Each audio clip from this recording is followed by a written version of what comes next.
Pagkatapos kumain, naglakad sila sa kagubatan ng mahabang panahon, at tinanong ng young master ang matanda kung bakit. Hiniling niya sa kanya na huwag patayin ang bata. Sa katunayan, nakita ng matanda na ang kaaway ay gumamit ng hindi pangkaraniwang sinulid na pilak, isang sinulid na pilak na may patong na diamante, bilang armas, na kadalasang ginagamit ng mga black marketeers. Siyempre, hindi masasabi ng matalinong tao na sila ay mula sa Unyon, ngunit malinaw na kahit papaano ay konektado siya sa mga taong ito. Mapapadali nila ang kanilang buhay kung sila ay pinapanood nila. Natitiyak ni Dan Soyo na hindi ito magandang ideya, lalo na ang isang kaibigan ng kaaway na iyon ay maaaring magdulot sa kanila ng malubhang problema. Laking gulat ng pantas nang malaman na hindi nag-iisa ang lalaki. Nakita na ng young master ang kanyang kaibigan na nanunood ng laban sa simula pa lang.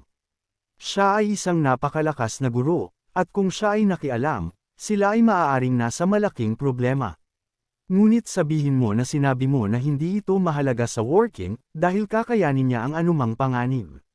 Napangiti ang matanda at sinabing kahit na kaya ng working ang panganib, hindi niya nailigtas ang matandang Dan Soyo na hiniling sa kanya na huwag na siyang tawaging working.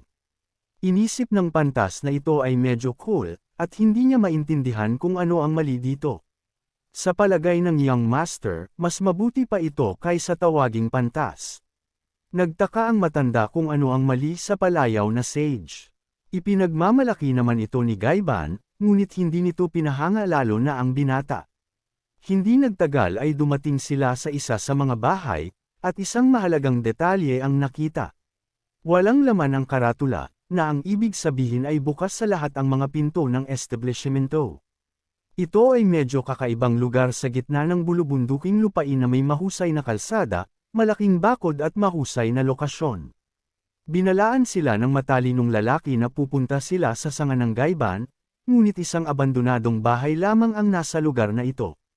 Gayunpaman, inaasahan niyang makakakita siya ng isang marangyang restaurant sa kanilang paglalakad sa loob. Inaasahan pa ng matanda, dahil Gaiban iyon, hiniling ng matalinong lalaki na pumasok kaagad at tumingin sa paligid. Sa sandaling ilapat niya ang kanyang kamay sa isa sa mga dingding, nagsimulang gumalaw ang slab sa ilalim niya.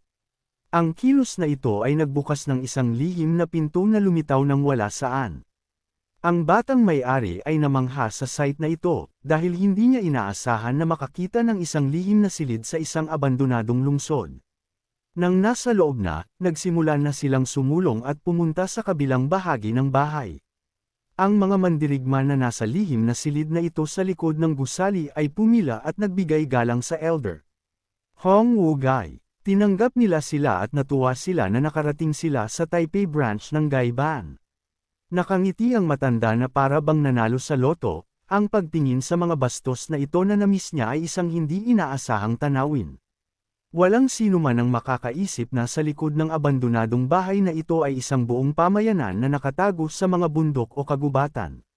Halos hindi inaasahan ng batang may-ari na makita ito, dahil ang sangay na ito ay nangongolekta ng impormasyon tungkol sa lahat ng nangyayari sa Changwon.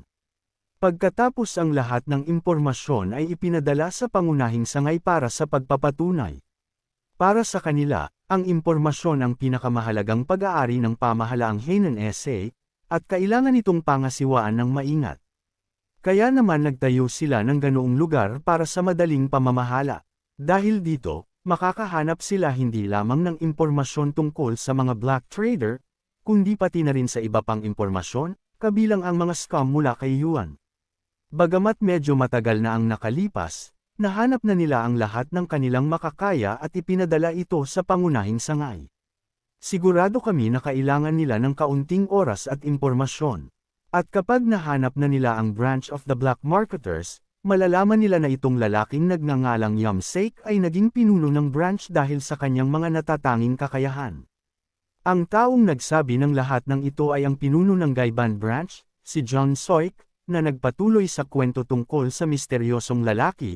Ang pinuno ng guild, ay nagsabi na hindi siya nagtitiwala sa sinuman sa kanyang mga kasama, kaya walang nakakaalam ng kanyang eksaktong mga coordinate, kahit na ang kanyang mga tao ay patuloy na naghahanap sa kanya at ginagawa hindi nakakaalam ng anumang espesyal. Tinanong ng matalinong lalaki kung ano ang iniisip niya tungkol dito, dahil hindi ito ganoon kadali. Kung ang lalaki ay konektado sa Five Dragon Union, maaaring hindi nila ito maisip sa buong buhay. Ang kabataan, hindi ganoon ka-categorical si Master. Napangiti siya, napagtantong magiging maayos ang lahat dahil hinding-hindi niya ito ipaglalaban ng walang plano. Sigurado ang sage na may karakter na tulad ng mga lalaki, na bluff lang siya. Nagpatuloy ang pinuno ng guild na sa wakas ay nakatanggap na siya ng impormasyon tungkol sa hiniling ng mga opisyal para malaman kung nasaan ang Blade of the Demonic Underworld. Siya ay nakakulong ngayon sa isang kampo ng militar at naghihintay ng hatol. Namangha ang matanda na nakulong ang Blade of the Underworld, na Convi ang pangalan. Lumipat kami sa korte ng militar sa lungsod ng Taiwan, kung saan sikat ang malamig na bilangguan dahil walang nakatakas kailanman. Tanging torchlight lang ang nagbibigay liwanag sa daanan sa loob. Sa isa sa mga silid ng kulungang ito, may isang kakaibang lalaki na inuulit ang isang parirala, sirain ang demonyo. Wasakin ang demonyo. Wasakin ang demonyo. All this time, pinangarap niyang wasakin ang demon, dahil sa bilis na ito, malapit nang malunod ang buong mundo sa kadiliman. Sumipol siya ng hindi kapanipaniwala at nagagalit. Galit na galit lang siya. Hinawakan niya ang kamay niya at buong lakas niyang pinisil, may gustong gawin. Nabawi ang hindi, kapani-pani walang lakas, pakiramdam niya ay parang halimaw ang kanyang mapupunit ang selda mismo. Hindi naintindihan ng mga gwardya kung anong tunog ang nanggagaling sa silid na iyon at inakala nilang nag-aalburuto na naman ang loko.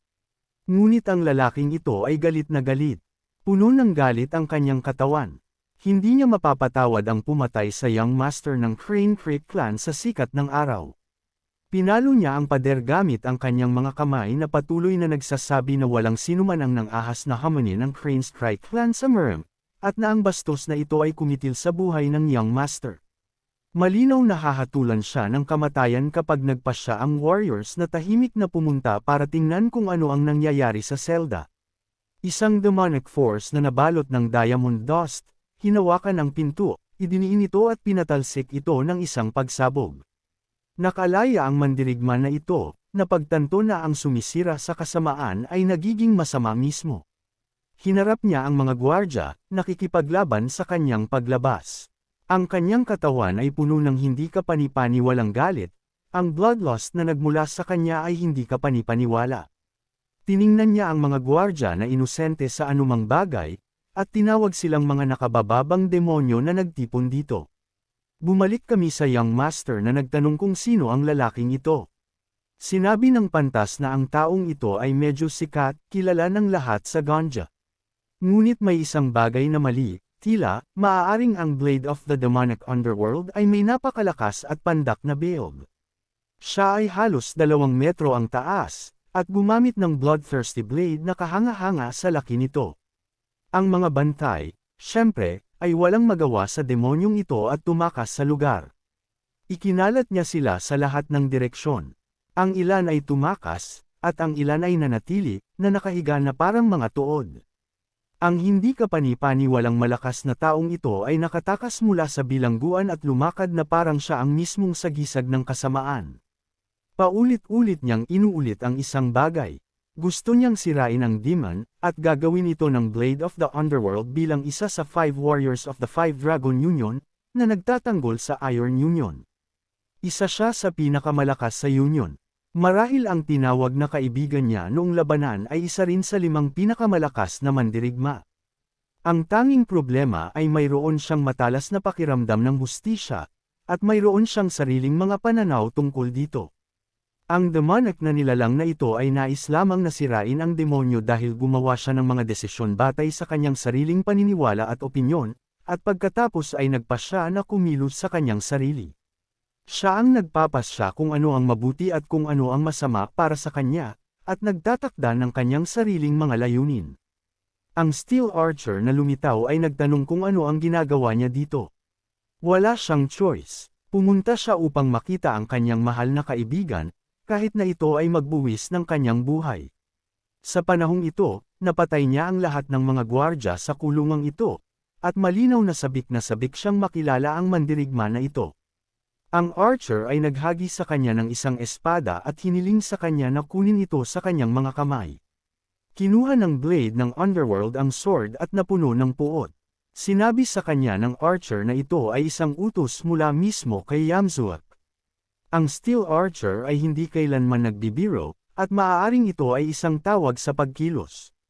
Sinabi niya na ang utos na ito ay may kinalaman sa Union of the Five Dragons at mga Black Tridor, at bilang isa sa 5 pinakamalakas, hindi niya ito maaaring tanggihan. Tiningnan ng Giant Warrior ang sword na hawak niya at napagtanto na ito ay para gamitin para sirain ang mga bakas. Hinugot niya ang kanyang sword mula sa kaluban nito at itinutok ito sa liwanag ng buwan. Hiniling niya sa mamamana na sabihin sa kanya na ang hindi nakakain na blade ay hindi magpapatuloy sa gawaing ito hanggat hindi niya nakumpleto ang isa pang hindi natapos na gawain. Lumipat kami sa angkan ng Crane Creek, kung saan kinausap ng isang galit na anak ang kanyang ama, galit na gusto niyang palayain ang hamak na iyon. Nagalit siya dahil muntik na siyang mapatay, at hindi ito pinapansin ng kanyang ama. Ang anak, bilang isang young master na magmamana ng titulo, ay muntik nang mamatay dahil sa bastos na ito, at sinabi ng kanyang ama na uupo na lamang siya at mananahimik sa lahat ng oras na ito habang inilalagay ng lalaking ito sa panganib ang kanilang angkan. At saka, nasa kustodiya na siya, at ang kailangan lang niya ay magsabi ng isang salita ang kanyang ama, patayin ang bastard. Ang ama naman ay inakusahan ng kanyang anak ng hindi nararapat na pag-uugali, at kung hindi siya umasta ng ganoon, walang magiging problema. Ngunit hindi pa rin kinikilala ng anak ang kanyang mga pagkakamali at hindi niya naiintindihan na siya lang ang problema sa kanilang pamilya at angkan. Nagalit ang anak sa sinabi ng kanyang ama, bagamat siya ay may kasalanan, paano siya magkasala na muntik ng mapatay? Kasalanan din niya, nagbibiro lang siya, at nagpakamatay sila, at kasalanan din iyon ng ama ng anak. Huwag niyang sisihin ang kanyang anak sa katotohanang namatay silang lahat sa ganoong paraan. Ang ama, nang marinig ang kanyang irony, ay umami na marahil siya ay nagkamali sa kanyang buhay na magpalaki ng gayong hamak. Sumigaw ang kanyang anak na hindi siya basta-basta susuko at hindi magpapahinga hanggat hindi niya napupunit ang mga braso at binti ng bastos. Itinaas niya ang kanyang matalas na espada at inutusan ang lahat ng mga mandirigma ng kanyang angkan, na sinasabi na bilang si Wamuki ang tagapagmana ng dakilang angkan, sila ay mga tagasunod ng kanilang mga turo, at lahat ng mga mandirigma na ito ay kanyang mga kapatid.